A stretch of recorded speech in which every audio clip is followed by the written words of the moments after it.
Pemirsa, nasib Stadion Barombong kini memprihatinkan.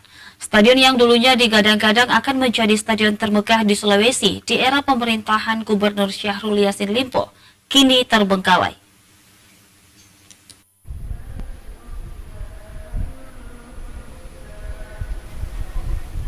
Beginilah kondisi penampakan Stadion Barombong yang terletak di Jalan Permandian Alam, Kelurahan Barombong, Kecamatan Tamalate, Kota Makassar pada Kamis siang.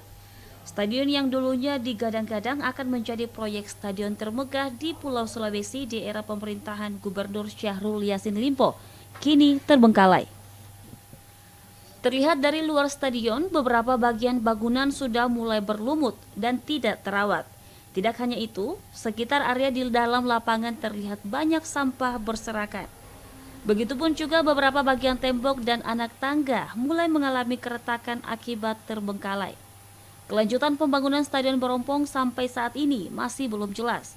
Setelah dibangun di era pemerintahan Gubernur Syahrul Yassin Limpo dan mangkrak di era pemerintahan Gubernur Nurdin Abdullah bersama Sudirman Sulaiman.